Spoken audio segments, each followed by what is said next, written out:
All right, welcome back to the Wildly Painful podcast. I'm Jay. And I'm Nicole. And we're here to continue our conversation really about just ideas of, vulnerability or whatever, and being seen and whatever comes about from that. Yeah, absolutely. Yeah. That we had such a fun conversation. So many things have had time to marinate, and so many little tangents I feel could be like explored and in and of themselves, so many nuances. Yeah. And so I had a dream last night that irritated me, and we can talk about it because it's super related. Yeah. So last time we talked about how easy it is to, for example, overthink and try to protect yourself from being actually seen, being out of control, not going as planned, being exposed, being humiliated or whatever, and all the protective energies. And you in particular had said, I think, like, maybe I'll overthink something so much, I'll hesitate to act and I'll overthink something so much. It's classic me. Obviously, my dream is telling me the same thing. Okay, so I had this dream that I showed up to some sort of talent show, and it was time for me to do the two things that I had prepared for the day. Like, I knew that I had some rigidly prepared things that I needed to do. And what I did was have an intuitive, warm vibe, though, in the heart that I should just stop and not do what I planned and sing Amazing Grace, okay? But that was a very vulnerable moment for me because, like, I hadn't practiced singing Amazing Grace. I didn't know how it would turn out. So I became suddenly aware that all these people were passing here and passing there. And so there would be so many people around when I was so imperfectly trying to sing this thing that I hadn't prepared for. So I didn't act immediately. I analyzed and I hesitated. So in the space and time that I hesitated, this other girl came along, and she was very popular, and she had a posse, and she started singing Amazing Grace. And all of the people around her were going, yeah, like they were doing snaps, and they were affirming her, and they were doing all this stuff. She was changing the words in ways that, like, made it seem artistic to her probably, but to me, I was sitting in the corner, like, going, it's not that interesting. It's kind of cringy what she's doing to it. And her singing voice wasn't all that good, and I was judging that from the sidelines. So in the end, the two things that I did that were not totally there were so much hesitation. Then I had a missed opportunity, and then what did I do? Pick apart and judge how much better I could have done it. So I've given us a use case and proof that I am behaving exactly in the way that we described that we didn't want to. Like, when it's time, when it's your moment, when it's time to just do something, like, we know intuitively, like, hey, fucking, like, do your thing. But I didn't. In the dream, I didn't. So I thought it was an interesting place to start. Yeah. I judged instead, and I hesitated instead, and I got really self-conscious instead. So that's what I did instead of singing my thing. Right. What do you think? Well, I think it's interesting because then somebody else, which, in terms of dreams, everything within the dream, as you know, is a reflection of self. So there, maybe she represents the part of you, the overthinking part of you that ultimately becomes something you judge and is cringy, or I don't know. I don't know. Yeah, I don't know either. Because that's an interesting thing that you've posed there, because I don't know exactly what she represents. Yeah. Because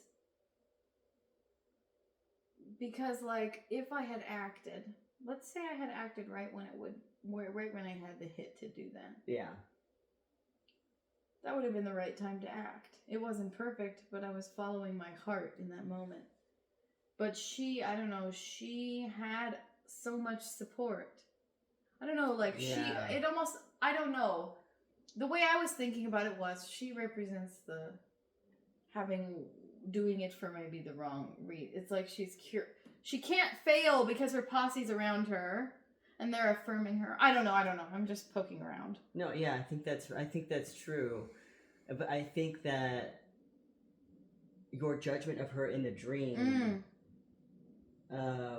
speaks to a judgment of self. And I think that's why, yeah, and I think that's what I was trying to maybe get at ultimately. Okay. Just in that maybe there would be feelings, maybe your thoughts of hesitation were because you feared being cringy or, you know, now I'm tracking. over, I don't know, over, I guess, just, I don't know how to describe it other than cringy, which is how you felt it was, right? Yeah. Yeah. Yeah, it was, I felt like her voice wasn't good. What was that? Oh, yeah. I felt like, she was forcing she's forcing it. I felt like the people that were praising her were fake. Yeah. Like so that's, wow, thank you for flipping that around for me, because if that's all the things that I would think about myself if I tried to do it, you know what I'm saying? Yeah, it's a losing game if I can't accept any praise or support. Right. If I'm gonna judge my singing voice as being not good enough, right? If I'm gonna take my own artistic liberties and then ultimately judge them, right? If you fear cringiness, right? Oh God, yeah. Which I think is a huge thing for me too. But you know, there's a saying. It says, "Don't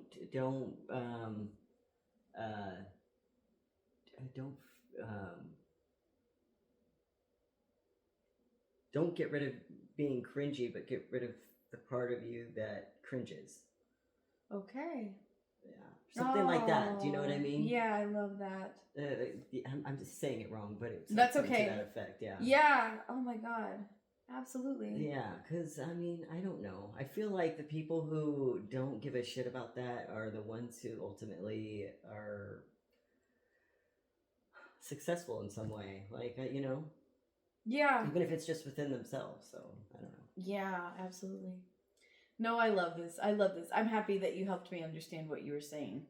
So now I'm seeing real time the horrendous I'm seeing the hesitation happen, and then I'm seeing the horrendous self-judgment processes that are there, and that's a nice opportunity to be aware that they're there at least, and then I can have some maybe separation from them. Yeah. So that's good. Yeah. But yeah, it's good. So in any case, that must be my subconscious mind telling me. Yeah, I think so. But I mean, the song choice is pretty powerful too, isn't it? Amazing Grace. So like maybe like just showing more grace to yourself, or like, I don't know. I don't even. It's a patriotic song, isn't it? Or I don't know. Oh, I don't know. I don't even know the words. How sweet the sound. Amazing Grace, how sweet the sound that saved a wretch like me. I once was lost, but now I'm found. Oh. Was blind, but now I see. Grace is like you can think of it as compassion too. Like, just yeah, like, that's what I was thinking, but yeah. So I'm happy that you mentioned this. That's a pretty dope song choice. Yeah, actually, I didn't know those were the lyrics to it.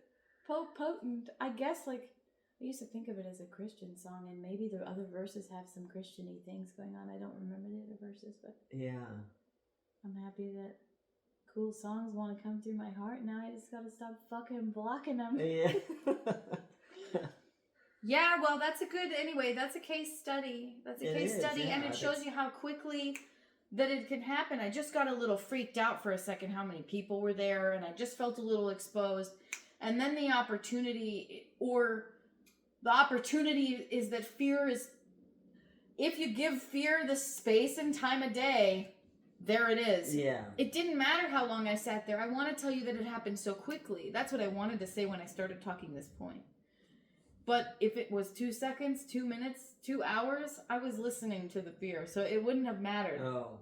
It wouldn't have mattered. Fear won. Fear won in the moment. Yeah. So I wanted to protect myself instead of singing. Yeah. Sad. Anyway, so Yeah. that's happening on some level in my daily life too, is that I'm blocking my heart in some way. Yeah. Over fear of, I guess, being seen or whatever. But, you know, it's like, it's interesting that it feels like such an immediate response. It feels like a nervous system response to feel fear in the moment. But I think the real work is learning how to overcome it as quickly as possible. But that's a lot more difficult than preventing it at all. Yeah.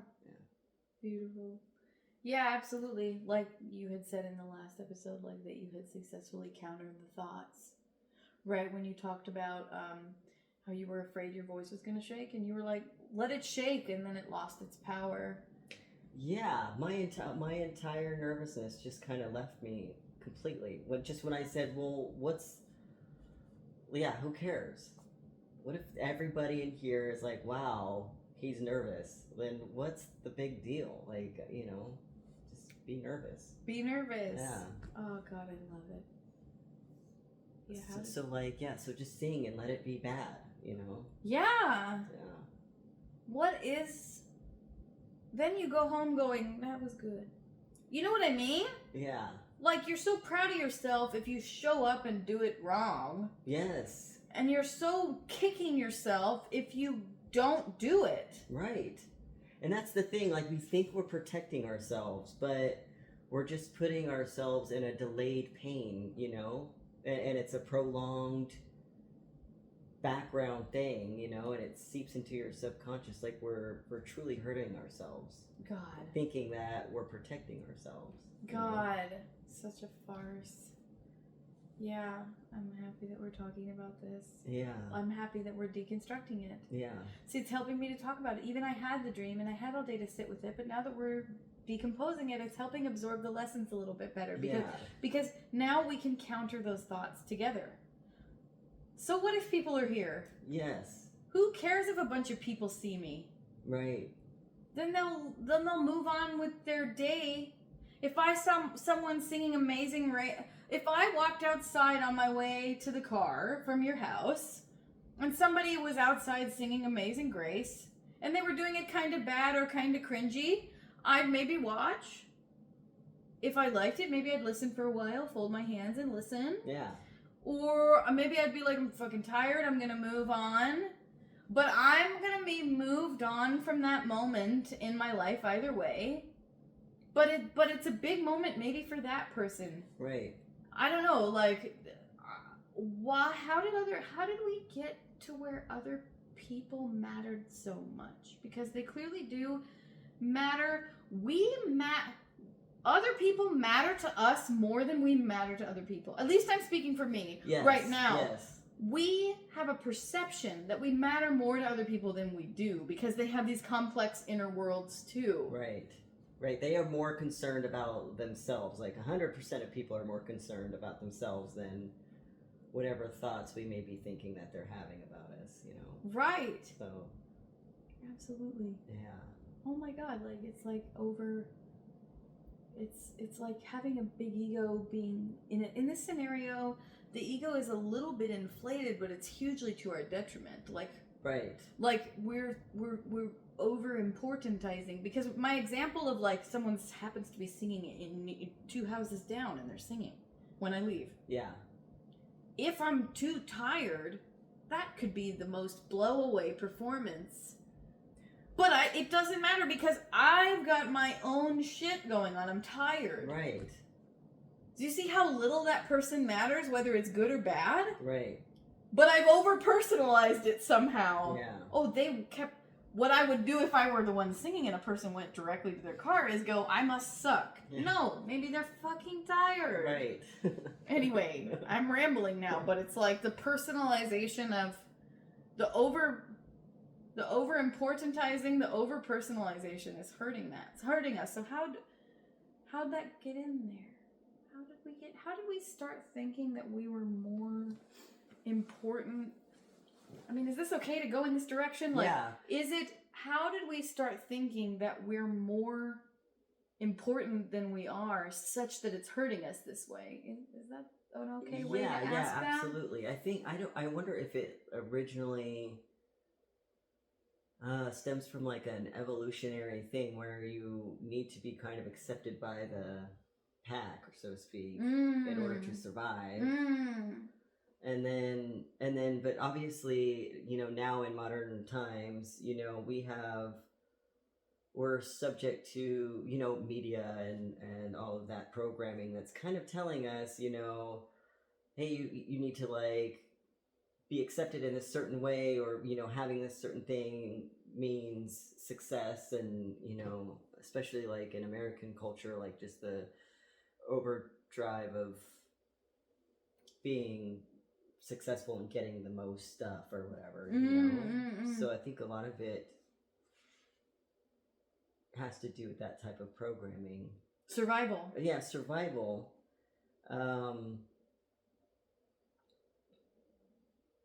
Yeah, and maybe we just made it a little. We overdid it. We overdid it. Now it kind of rules every aspect of our lives in a way. So it's like it's not even.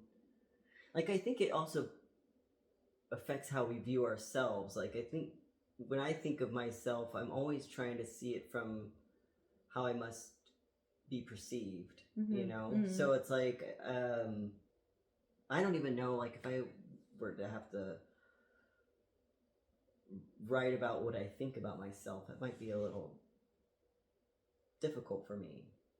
Like, if I were to just not consider anybody else's perception at all, like, what are my thoughts about me? I don't know. Well, I mean, that's fast. Do you want to go there?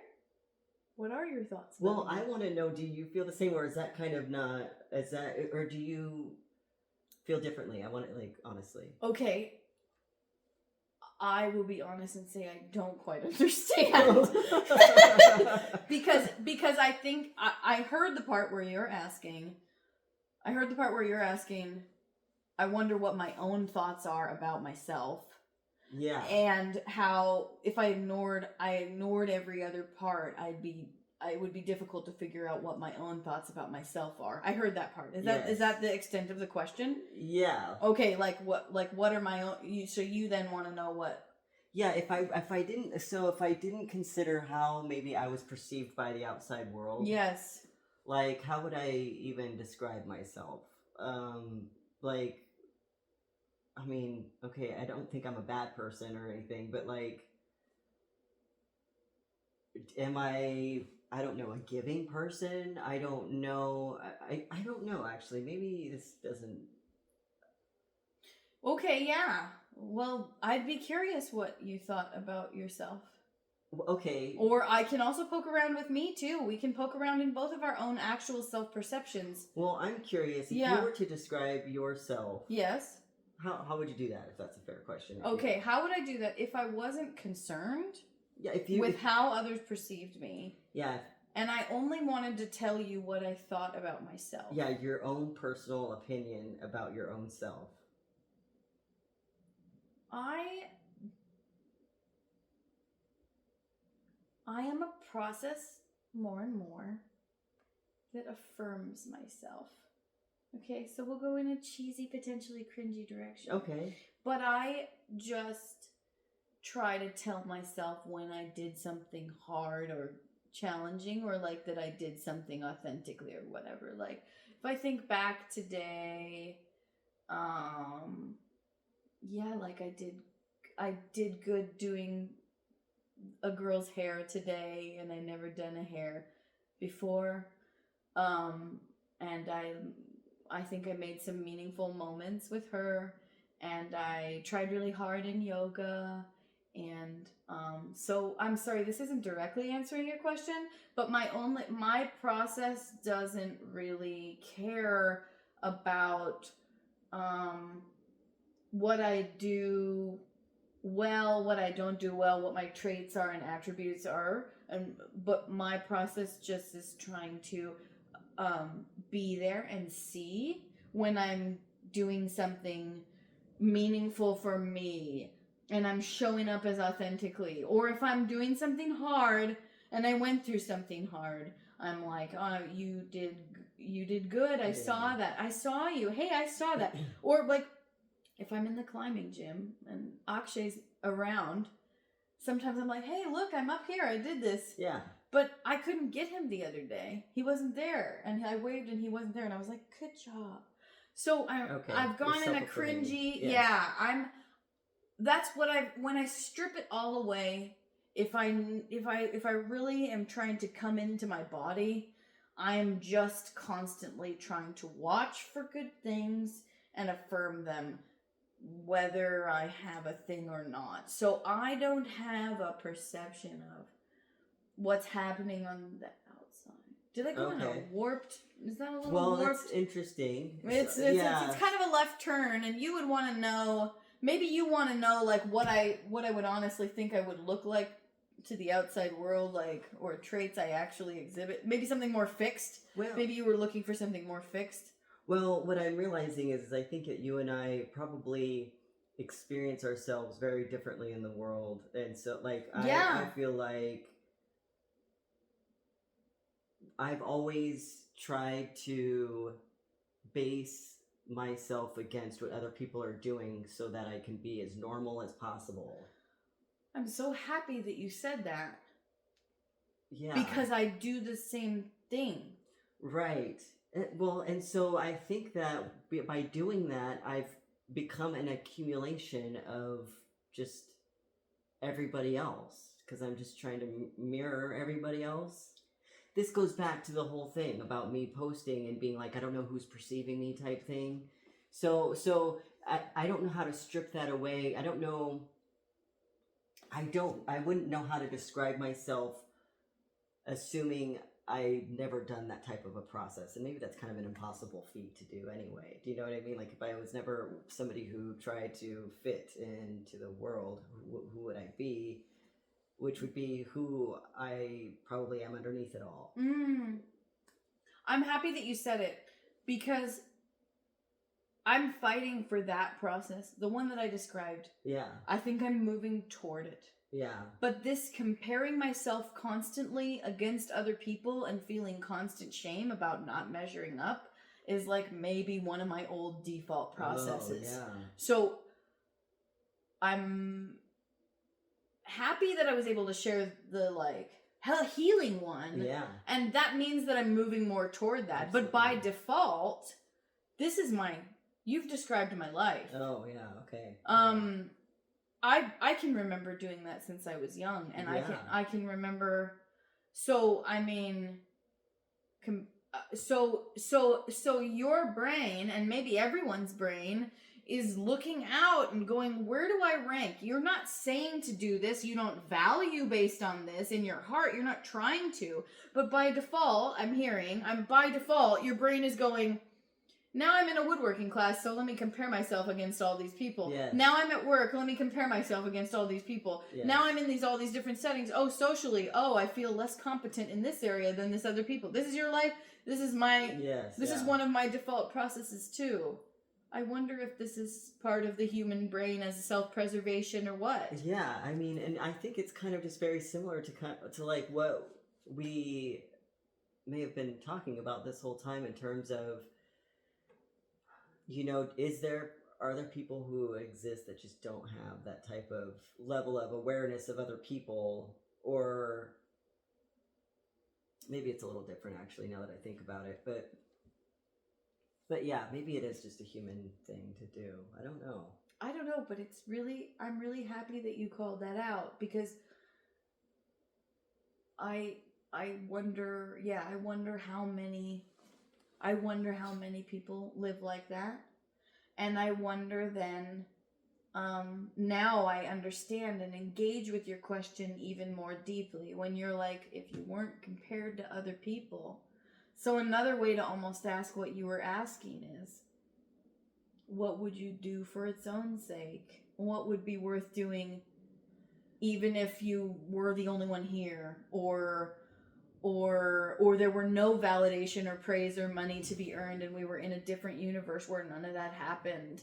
Like, what's worth doing for its own sake? I don't know if that's kind of the vibe. Yeah, absolutely. Yeah, what's worth doing for? Or how would you exhibit? Yeah. How would I be? Yeah. What would my personality be? I feel like my personality is just a conglomerate of reflections, or just trying to be that perfect puzzle piece wherever I go. You know? And so it's like I morph all the time, but it's just my process. I'm not consciously doing it. I'm just trying to whatever. And I think this is why I am so comfortable being so introverted. I'm I don't go out a lot. I'm borderline in isolation. Well, I'm doing much better now, but so it's and I think because I'm I don't it's so much processing that I'm always trying to keep up on, that just being home alone is just it's where I can just be. But I'm not engaging with anybody, so I'm not having a personality at home alone. That's what I'm thinking. So I guess this whole conversation, or my whole question, relates to defining a true personality. Yeah. So yeah, I wonder. That's such a beautiful set of questions. I think it's such a fascinating thing to wonder about. Yeah. And do you have any ideas? Or because this is, we should go there if we can. Do you have any ideas now that because we have powerful imaginations? Yeah. So now we've asked it in such a way that it has more teeth on it. We're more aware of it because we've described it a little bit. So what's the first thing you would do in a universe sandbox where you knew you couldn't be judged or something? I don't know. Can we set it up in such a way that we could get an answer from the heart from either of us, maybe? Yeah. I think... Well, it's interesting because while you're talking, the first thing that came to my mind is I would be a painter. Oh my god! Oh my god! Yeah, but that's a cool find. That something inside you knew what to say. Yeah, it's funny. I just bought some paints. I brought earlier today. I brought out a thing. I was gonna paint something, but I don't have really much experience painting, and I feel. Well, I'm trying to consciously not overthink it and be okay, it has to be perfect type thing, and then talk myself out of it and do the whole not singing thing. But yeah, so I guess that would be my answers. What would your initial... I will totally answer, but I'm so happy for you right now. Oh, thank you. I think it's beautiful because somehow we've freed ourselves enough that your heart could speak, and you already know that that's there, and you're already pursuing that. Yeah. And I would love to keep up with you on your painting and know what's coming up for you. I'm not necessarily going to be sitting there wanting to see your painting. I'm going to want to know, are you painting? And what are the barriers if you're not? Because this is it. Because the instant that you started talking about painting, I started projecting this horrible internalized capitalistic AI bullshit where I was oh, now AI is doing all this art. So it adds this whole fucking thing that now AI can do it. Now AI can do it. People have that narrative so much, and it's that's not the point. We do art for ourselves. Right. We do art for self-expression, but I can't believe that was clacking around. So now I know that I've internalized. I'm not even an artist, and I don't even know if I would answer in the artistic way, but clearly I've internalized some sort of fear about how much space we now have to do art in this world where AI can now do certain art. Yeah. Does that make sense? Absolutely. Bullshit. But anyways, I'm sharing my own barrier if I were you. Projection or something. I'm using your own experience of vulnerability to grow. But anyways, keep me posted. I will. That's exciting. Yeah. So in a world where you were safe, you would paint. Yeah, I guess so. That's awesome. Interesting. That's a good find. It is a good find. I'm a little surprised by it, but I'll take it because it felt very genuine, like a genuine response that came up. So that's great. Yeah. Take it. Yeah, that's usually the first. Yeah. The heart one comes quick, doesn't it? It's the head that comes after. Yes. So if we just go, you answered properly from the heart. Yeah, if I had such a universe, it would probably be about connection. It would probably be like. You want to come closer? Oh, am I off the? Yeah. Thank you for saying it. Yeah, it would probably be about connection. Yeah, it would probably be. I think it would probably be about how I show up in relationship to people. It would be what? That's a good answer. Yeah, no, go ahead. No, yeah, no, yeah, no. I'm yeah. It would probably just be. In a universe where I knew I was completely safe all the time, I would just probably love fully. Well, that's a good one. I think. Well, yeah. That probably reflects, like the deep relationship dynamics that I'm working with now, because I think maybe we've talked about it before, but I have like insecure attachment that happens, and which means at every turn, is he gonna leave me now? Is he gonna leave me now? Which I'm working with, engaging with, and healing and stuff. But I love this universe. You know what I'm saying? In this universe where I'm safe, then what do you have to lose? You can just give care, and you can just rest when you need to. You can have boundaries. I mean, I'm just describing being a healthy human being at this point. I know. So in this universe where I can't be judged and I'm completely safe, I would probably just love fully and show up fully and be really vulnerable and really authentic. Yeah, I mean, I'm wondering why that didn't even cross my mind, because that would be the. I mean, that would be. The pinnacle, that would be the ultimate life experience, and I think what I'm trying to strive for as well.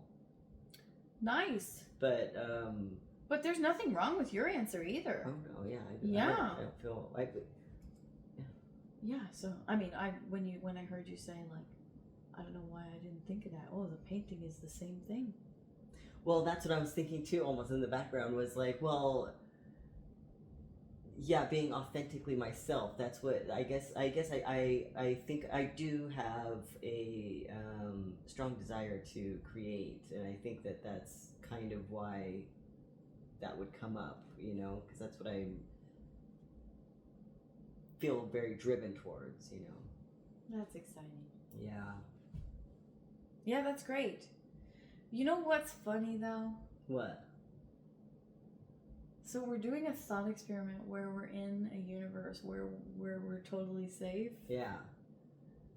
We live there now. I know. And as we talk about it and daydream about what our lives would be like in this universe, I'm feeling more physiologically safe. Right, because the thing is, it's a perception. So yeah. I mean, other than direct physical unsafety or danger, the safety we're talking about, it exists in our mind, whether or not we're safe or not, Yes. Such a good point. That is it's so funny that it's taking us these types of conversations to get there, when it feels I mean, it's just how we've defined our lives, or how our place in life that is making all of our decisions and keeping us from doing whatever we're choosing to do, or wanting to do. But this is good though, because then we're finding we brightened up my brain so much with the last week's discussion, and it just applies to so much, and I feel if that conversation stimulated the brain so much, then that's just such forward motion. And then this is forward motion in the sense that now we've used our imaginations to our benefit to go, what if I were totally safe? And then the whole body's oh, is that what's happening? Oh, okay, cool. Then I'm totally chilling because I'm safe. Yeah. So what? That means that we're learning in this moment how to access it. Right. how to live there, how to access the proper frame of mind where we act from, because that's it, right? Like, we want to get to a place where we experience something and then we act from it. Whatever's driving our actions is whatever's inside. What am I trying to say? We want to get to a place of complete calm and peace and then act as though the world is that. And then all of our actions are driven from peace and love, and they have the proper motivation. And then it sort of, I don't know, manifests, comes true. Yeah. So anyway, Yeah.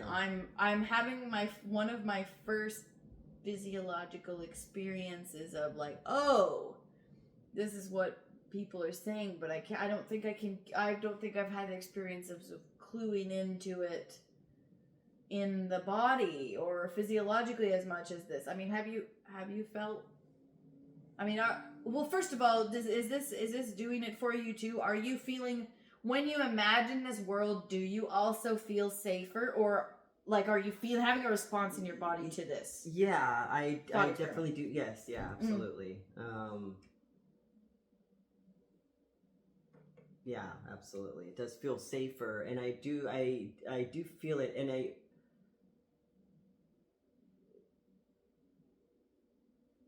it's not only just convincing yourself that, well, it's like convincing yourself like that you are safe. Yeah. But also that even if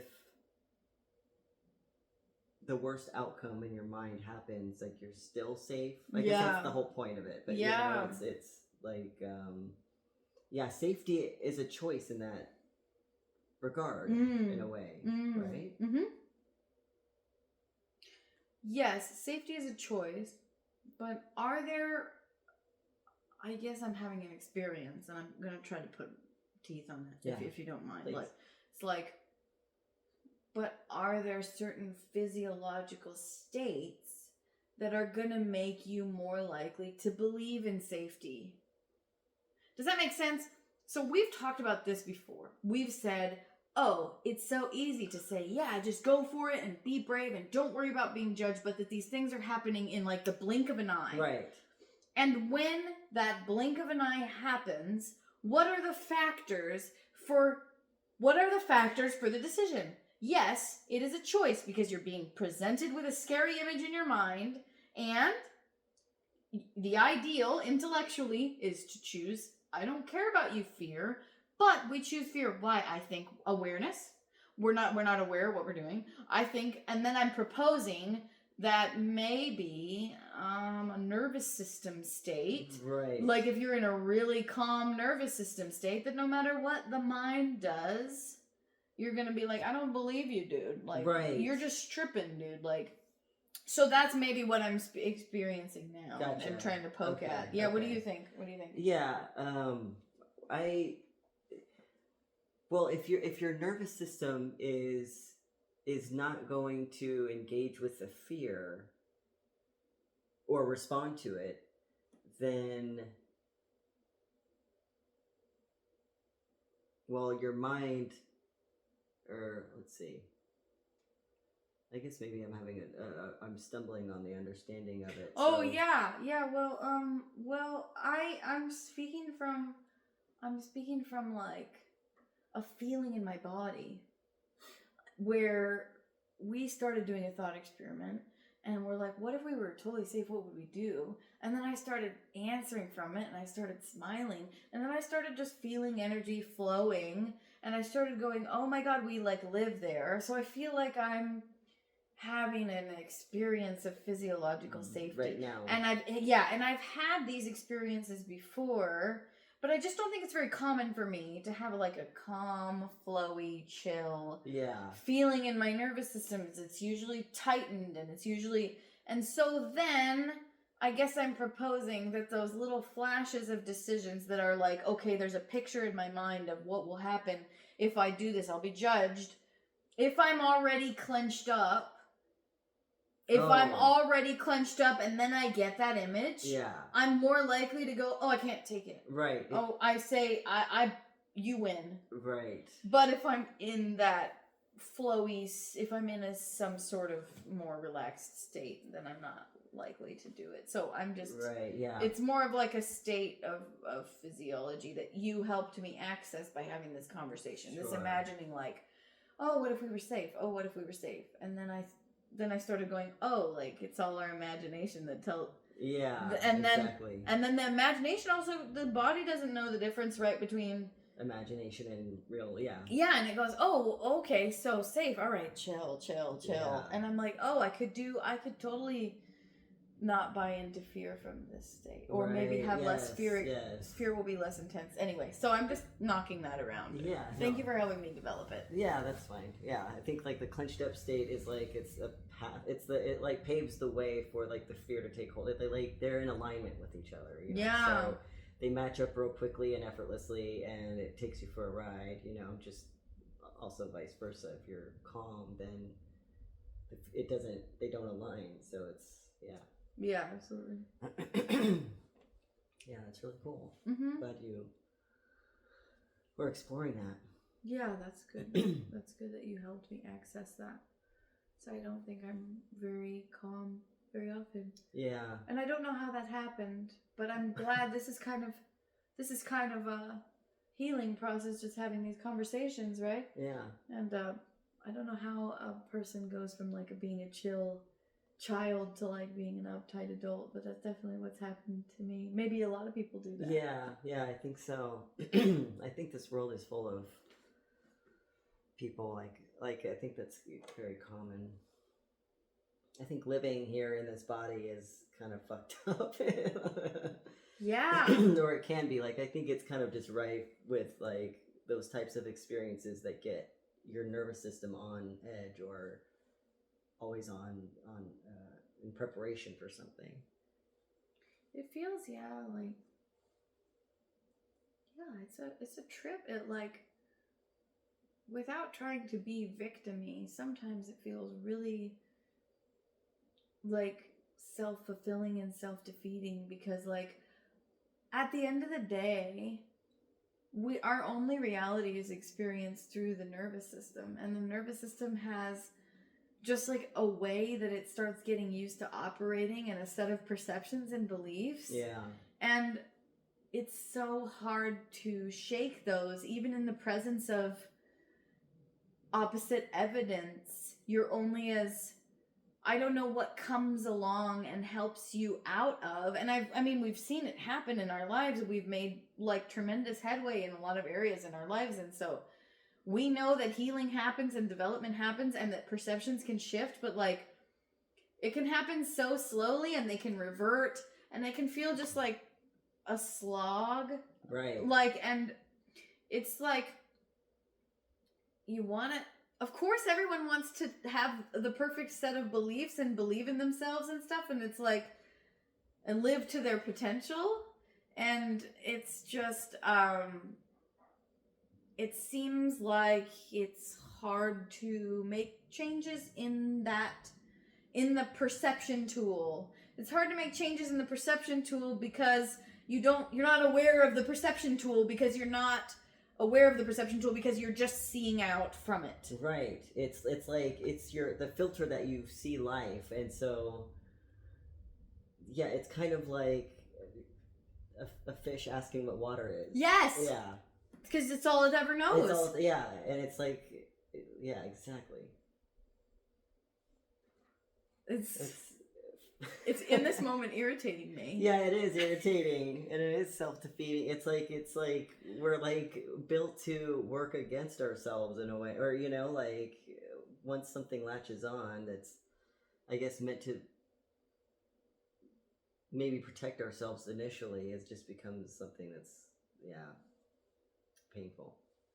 Yeah, I mean, yeah, because and it's hard. Okay, so then how do those changes happen when we're like able to see things for what they are, instead of,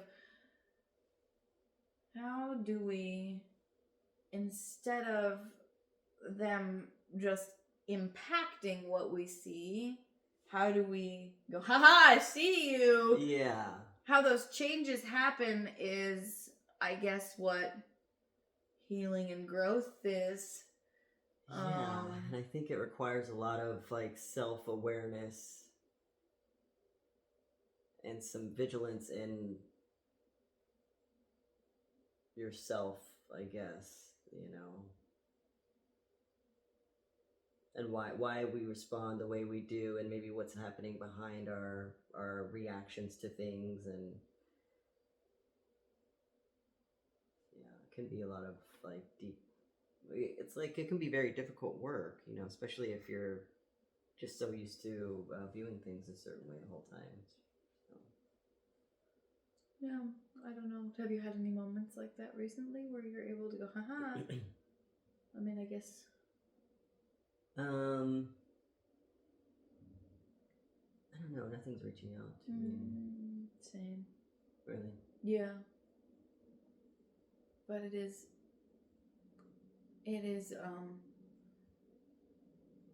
yeah, I guess expression, for me, developing my expression is how I believe that I'm getting there. Yeah. By slowly expressing and describing, then suddenly things are called out, and then they are seen. Seeing the thing instead of seeing the thing inside of me, instead of thinking that it's attributed to some outside object or circumstance. Oh, right. Seeing the way that I'm coloring it. Yeah. Like, I had this experience that you might enjoy hearing about, like, many, many years ago. I was in a Vipassana service. So those are pretty cool because you're not meditating all day. You're meditating some of the day, and you're cooking some of the other day. Okay. And you're interacting with other meditators.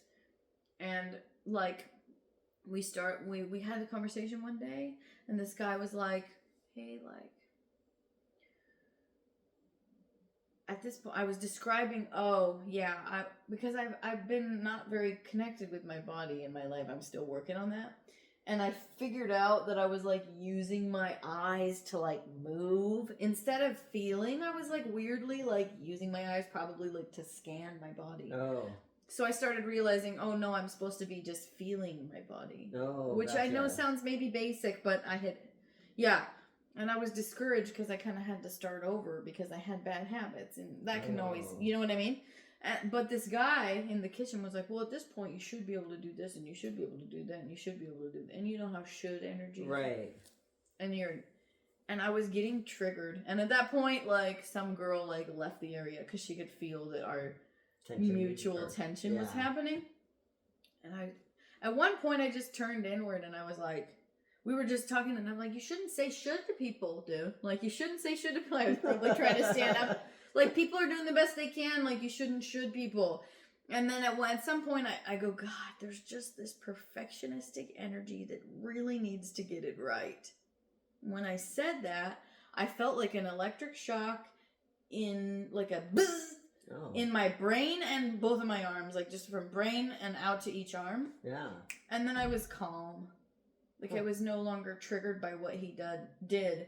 So it was almost as though, like, my words had so beautifully wrapped around or called out that exact energy that was coloring and dancing in my thing that wasn't me, right? Well, it's so easy to think, this is me. This is how I operate. I get triggered when people use the word should. Yeah. Because you're acting from it, right? But when I finally was like, there's a perfectionistic energy really needing to get it right, it left. Yeah. So that's been my best example of, like, how words can help you see and move energy. Yeah. Just by calling it out. Right, yeah. So that would have been, well, many years ago, Yeah. Well, it was like you realized that you were having a reaction, and you pivoted from looking outward, and you looked inward. And so I think that's really the ultimate key, It's like, why is this bothering me, or what is it that's within me that is causing my reaction, because it's ultimately my reaction, So I think that's really fascinating.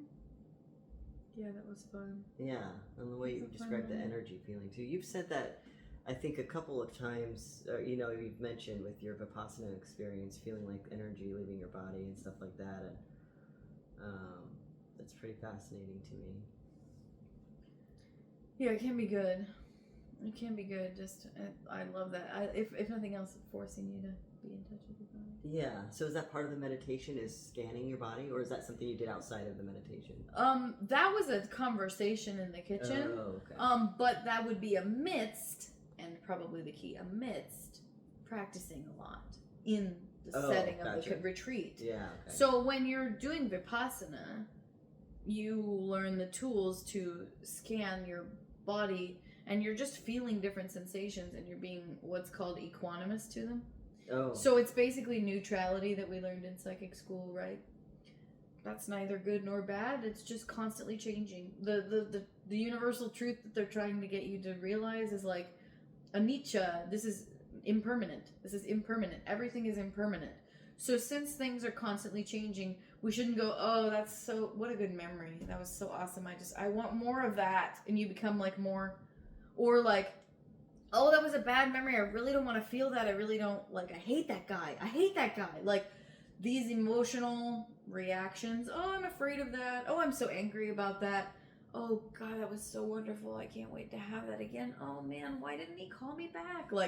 Like these things, even though you're getting indulged in the thoughts and the sense, it really, you're having reactions to like passing sensations on your body, and they're making projections in your mind and stuff. And so like, if you can just be with it, it will pass and change. And so the trick is trying to stay, I guess, more mentally balanced all the time. But you spend a lot of time, I think the key is, that was probably a little babbly, but the key is, you do, for better or for worse, spend a lot of time in tune with your body, and your connection with your body grows tremendously. And so then you're better able to be like, I am getting triggered. Yeah. I feel angry. I'm hungry. Which gets so off kilter for me if I don't do that. So those are good. So the primo moments where the intuition is going to shine through, or the heart is going to shine through, or you're better able to lean into those moments, is like when you're spending somehow time like in tune with your body. So that's what I think one of the benefits of Vipassana. Like, yeah, that's really good. I feel like I could use some of that body connection type thing. Yeah, that would be good. Yeah, I don't feel very connected to my body that much. Yeah. But yeah. That's fascinating. Yeah. We can discuss that, because it's so, I'd love to know more, like what that experience is like for you or isn't for you. And then also we can do it, because we've talked about that before, but like, it's also so hard to know what you don't know. Right. Like, people are like, why aren't you in your body? You gotta be in your body. And it's like, you want to pop them in the jaw. Because it's like, I'm fucking in here. Yeah. What the fuck else am I? Right? Oh yeah, let me just get in my body real quick, you know? So I don't really get it. It's kind of like we're learning how to be ourselves, even at midlife or whatever. We're learning how to operate within the nervous system and feel the body in some way that's not always like, I don't know, we can't always rationalize it, because it's going to be like a feeling. Yeah. I don't know. Anyway, I think it's hard to know how to be in your body if you've spent a long time out of your body. Right. Whatever that means. Yeah, absolutely. Yeah, I'm a big daydreamer. I'm in my head a lot. I think being in your body is also just being in the present moment. They can be synonymous, I think. You think? Yeah. Nice. Or maybe, I guess that's my understanding of it. Yeah. Yeah, well, I mean, I've heard that before too. Oh, yeah. Yeah, I like it. Yeah. The body is always in the present moment, but the mind is in the past or the future. Right. Yeah. So if you're, Good point. So if you want to share, because I'm a daydreamer also, but I also think I'm on to something in life, which is good, just getting some traction out of that habit a little bit. Yeah. Because again, that was consumed.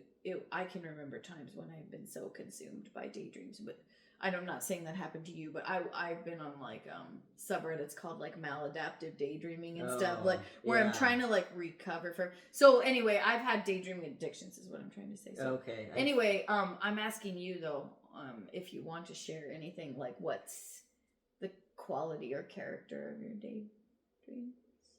The quality or character of them? I'm Yeah. just always. I mean, I guess it just wildly varies, but I'm always constant. Like, my thoughts, like, the way that I think is through, like, conversations with people, like, in my head. Like, that's how I process information. Like, it doesn't. I don't think I think any different. I don't think there's ever. Usually, anytime I'm not talking to somebody, even if it's an unknown person, like, you know what I mean? Like, that's just how I process information. So, it just. I think it just depends on what's going on, but I think also my daydreams are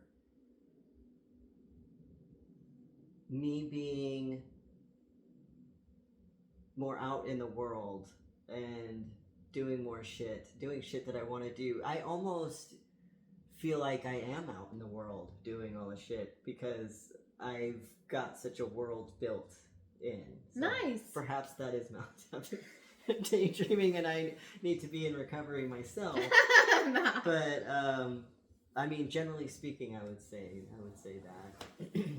That's beautiful. I guess. Yeah. I think. So you're using it. So if you have, let's say, you're saying like, if you're sorting out a task in your mind for work, for example, Yeah. or something, you might pull up another character and talk about that task. Yes. So you are solving problems by drawing up other people to talk to about it, and or including emotional experiences.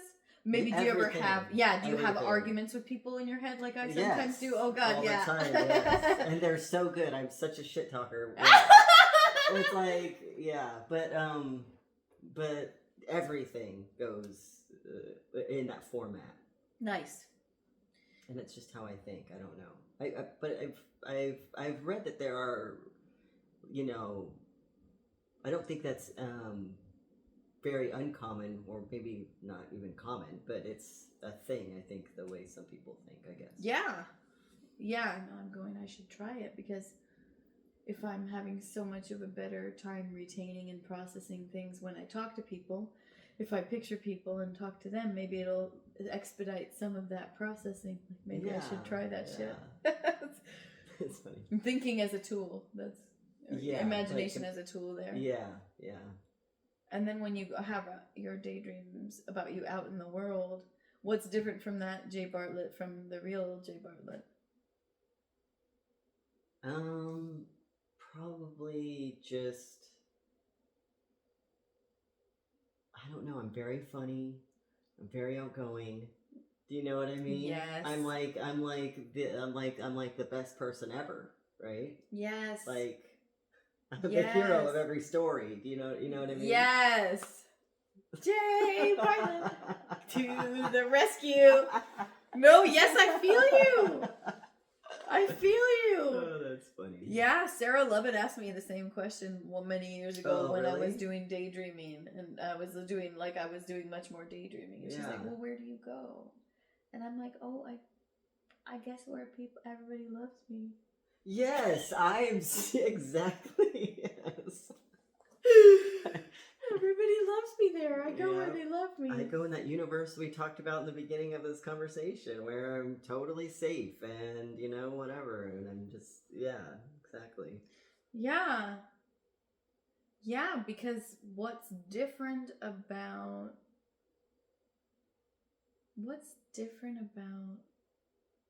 because in that universe, are you painting? Yeah, I've painted a lot. In that universe? I have. Nice. Yeah. Nice. Yeah, I wonder now I'm just poking around with darts, but like, what's the difference between the universe of your daydreams and the universe that we described, not maybe not much, or maybe something. The universe we described when we were doing our thought experiment of like, what would you do if you wouldn't be judged and you wouldn't be ridiculed and you were completely safe? Like, Yeah. What's the difference between those two universes? Between that universe and my Daydream universe. Yeah. I mean, I guess that's the foundation of my daydreaming universe. Okay. When I think about it, you know, it's the place where, yeah, I'm free. Beautiful. Yeah. You're free to What just, about yeah. you? Yeah, I mean, it's not like, I'm not trying to talk like this is so far ago. I just haven't been doing it as much lately. Yeah. But, yeah. I guess in my daydream universe, okay, so I found something interesting. Maybe you could help me with it. Yeah. The difference between the universe that we described, where we were like, hey, if you were completely safe, what would you do? And I said, I would love the fuck out of people because I wouldn't worry that it was going to be unreciprocated or judged or ridiculed or slapped away or whatever the fuck. In my daydream universe, and maybe this is why I haven't been spending as much time there, but in my daydream universe, the difference is that everybody loves me. Oh, okay. So there's no vulnerability in my daydream universe. That's, I guess, the point I might be trying to make. I see. Is there any vulnerability in your daydream universe? There is. Okay. Yeah. I'm very, I guess I'm very expressive. I think that's how I find what I'm feeling is I guess I go in that little universe. Nice. And then I just say things there. Nice. I'm starting That's to awesome. feel like I'm a little psychotic or like no. like I've got like I feel like I'm talking like a crazy person or something. But no, you're clearly, this is a tool for you. Yeah, but I guess it isn't to some degree in terms of identifying how I feel and shit, you know. But I think a lot of that stuff could actually be said out loud in this world, and should be, and would heal me to say. You know what I mean? Like, so I think it's an escape for me. I mean, it's a tool, but it's also, it starts and ends there. It doesn't really get fully, it doesn't get expressed in a way I think that it would leave my body. Like, you know, that would be good for me.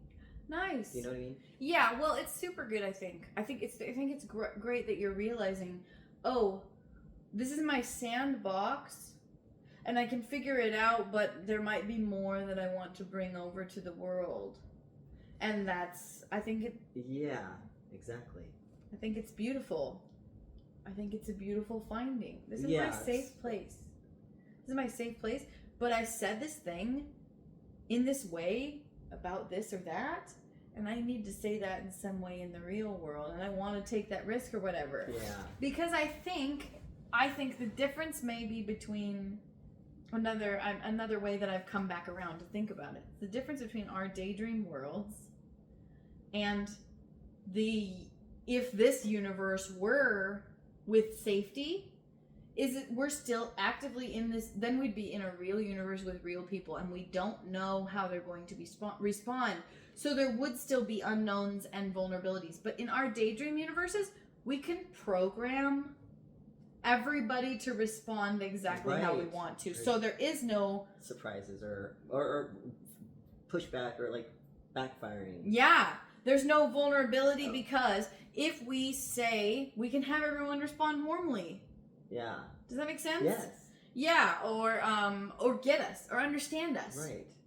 Or our voice won't be shaking, or whatever. Right. Whatever imperfections can be strained out, and we can just say it perfectly and everyone can love it. Right. So, I mean, you just have blown my mind because so we somehow have vulnerability here and we don't have vulnerability there.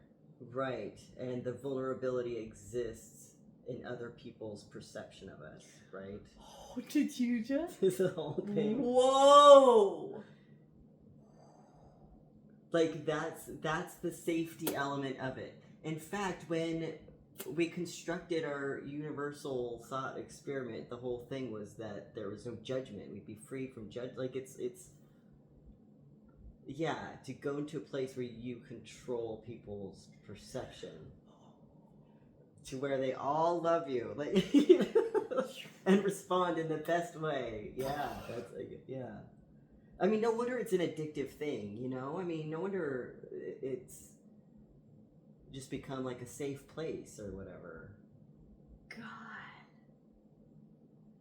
You've fried my brain open in the best way because you've broken it down into such a way. You've decomposed safety, one angle of safety, into simply just being not able to control other people's perceptions. And these are just only other nervous systems. Right, that are not even thinking about us. They're Wow! Just another set of filters. We're threatened by just another set of filters and experiences. Right. We're just another one of this, doing the best they can and trying to eat salad, and that's what we think is so scary. Is not being able to control that person's perception of us. Yeah. You've blown my mind open. You've made it look so small. Like you've made it look, the threat look so small with the way that you've decomposed that so well. God. I can't stop thinking about it. So this lack of safety is just other people's perceptions. Right. I'm like, what is going on?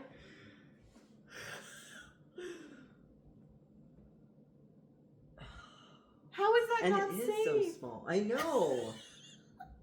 Are our lives in danger because someone may not like us or something, or think we're cringe or whatever? Like, yeah, we've confused somebody thinking that we're too much with a bear attack. Like, right. But like, what is that threat? It's a threat to what, our image that we're portrayed. So like, maybe I'm going too far. Good, hit it. Oh like, no, you're on a roll. I can feel it. If our self-image, maybe we have identified ourselves we've identified ourselves with how we're perceived to the degree that if that perception is not upheld to the standard we've set, then our identity is broken. Like it's kind of how it feels like, right? It feels like it's a threat to our being. Like, it sounds, I know you get it.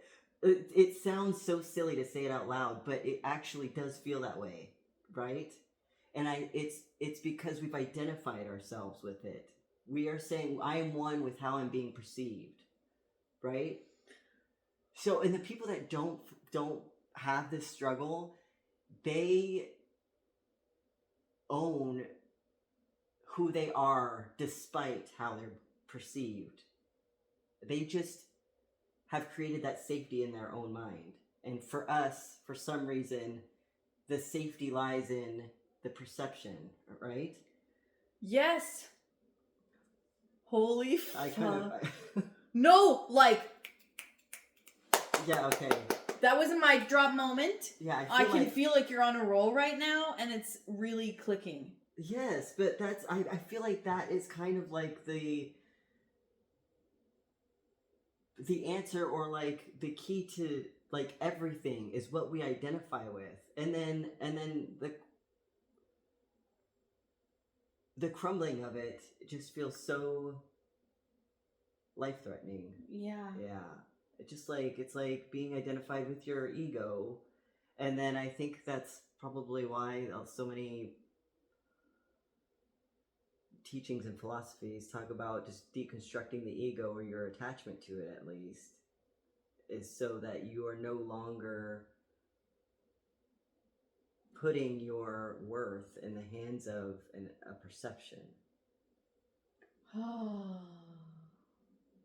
I mean, these are words that I've heard before, but they have never made sense to this level. And I'm picturing this little perception tool grabbing onto things and holding on to them so tightly, and it's just like such a visceral image of futility. It's like, why do you think that that's safe? Like, let's say that I have a need of being perceived as under control emotionally, which seems to be a thing that I don't want to be seen emoting, or I'm ashamed of my emotions or whatever. Yeah. Why do you think that that's safe? Let's say that I try to look like a person who's always under control of their emotions. Why do we think that's safe and other things are not?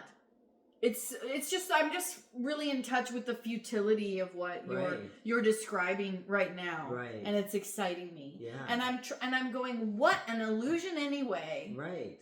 Even if we were able to control the perceptions, why do we think that safety lies there? And lack of safety lies elsewhere. Right. But it's so tightly woven. It's so tightly woven. Anyway.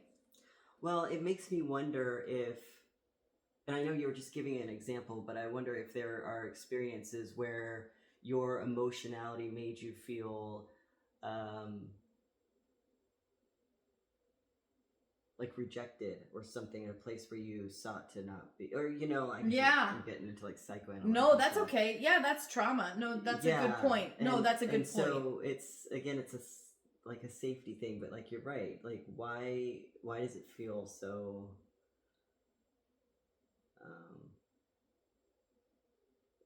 bear attacky? Yeah, no, anyway, you're totally right. My mind went there too, is like, I'm describing trauma. I'm describing that I wasn't safe. I was conditioned to believe that it wasn't safe for me to emote, or it was modeled to me that it wasn't safe to emote, and I took that on. Yeah, so it's totally it. So then what do we need? We need awareness of it and teeth around it, and then we need to sit with it to prove to ourselves. But it's just, you can feel, it's like more healing moments and more of this awareness and blah, blah, blah, blah, blah. And it's a miracle, but it's also like, we got to be more aware again. And, I know, yeah, exactly. But it's beautiful. It's beautiful to end up here and see it in this new light, and I can see I'm having a much more like tangible in my body experience of identifying with stuff and what that feels like, and I can see the futility of it, and so it makes me want to somehow understand what perceptions I'm trying to control and when, and put myself safely in situations where I can break it apart and stop caring. Yes. Because I can see the stupidity and futility, especially because, like, if we do emotions, like, emotions is a great example, because how much would that limit you if you didn't want to ever emote?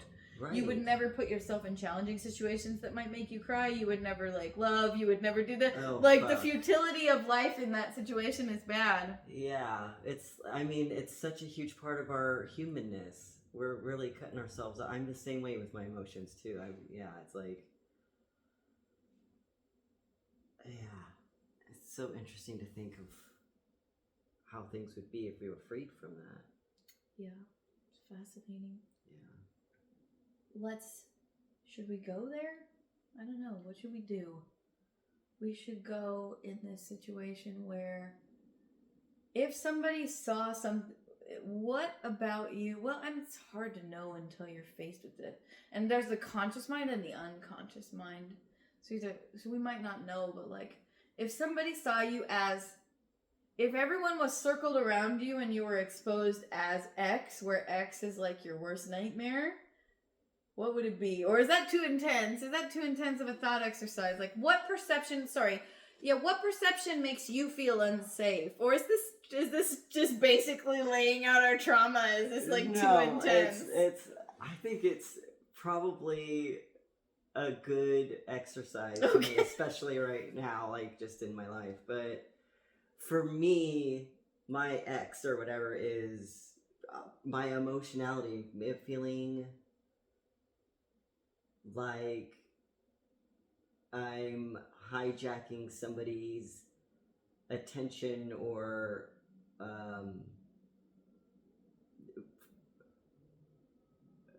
somebody's care for the sake of, because I'm feeling emotional. Like I feel like, you know, like I feel like my emotions are a burden. Ultimately, they're just a burden. Why do I need somebody else to hear this or see this? You know, like what am I gonna get from it? What are they gonna get from it? You know, so it's like, yeah. I'm with you. So you don't want to take up like emotional space or receive like care for your emotions or reassurance or listening. Right. To me, it feels like I am putting myself in a position for somebody to probably see me as needy and therefore not worth the time, or like a more of a suction of energy than that I can't provide a good friendship, even if I'm emotional or needy. Yes. Oh my god, yeah. We have very similar. Okay. We have very similar, like, yeah, like, be seen, needing stuff. Be seen out of control, tired. Yeah. Sad. In pain. Like I in can't. pain. Yeah. Oh god, yeah. Absolutely. No, it's the same. Being a burden. So yeah, like I would. Yeah. Oh man, I wish you could have come to this talk. I guess it was in Tumwater, and I guess it's called the Radiant Women's Collective. So I don't know if it would be your necessarily jam, but like the whole topic was maintaining authenticity and connection, and there were so many women describing like all of these situations that we're describing now where our needs are like a like not wanting to take up space or we're ending up caretaking for other people. Right. But then the instant when it's time for us to share or take up space, we don't want to bother anybody with that. Yeah. Oh, it's like, it's okay for me to give you more, but the instant you start giving me more, I'm keeping a tally in my head, and I'm going to make damn sure that I'm not taking up more space in your life. Like, right. These ledger, it's like ledger keeping, but like backwards. Yes, absolutely. Yeah, absolutely. they talk about like a resentful marriage dynamic where there's ledger keeping, but it's the other thing where it's like, I did the dishes and he didn't, and I did this. Right. We're doing the opposite. It's like, he did the dishes 2 times and I didn't do them any time, so now I'm gonna ruminate until I do the dishes. And like, yeah, like it's this crap. Yeah. Anyways, I feel you. Yeah. Anyways, this is hard to take up. This is hard to take up space in a relationship, but then somehow something is lost also when we behave that way, also when we limit ourselves that way, and we're not giving our full selves. We're kind of robbing somebody from experiencing us in our fullness. You know? I should write that down. Oh my god, that's a good one. Well, I just need to remind myself. I'm actually actively trying to be okay with that type of thing. Like this is my pain point. So that's a great pain point. Yeah. This is a good thing to realize. I'm happy. Yeah. I'm happy that we have more in common in that way than I knew, because then we can work on it through these conversations together. Yeah. This is it. Like, this is it. Like, yeah, I was telling my boyfriend, like, that was good, like you actually received.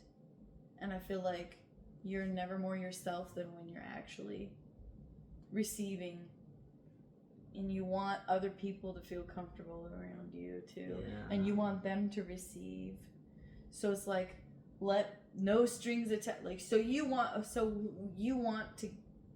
people to be like that around you, right? Yeah. You would want someone in their full emotionality. Yes. And if someone was going through something, you would want them to come over and with Right. chit chat about it and tell. So somehow we want the same. So we're gonna have to. Right. Exactly. It's fulfilling for somebody to come to me with their emotions and trust me with that. Mm-hmm. And I think that in relationships, that trust aspect should go both ways. I think that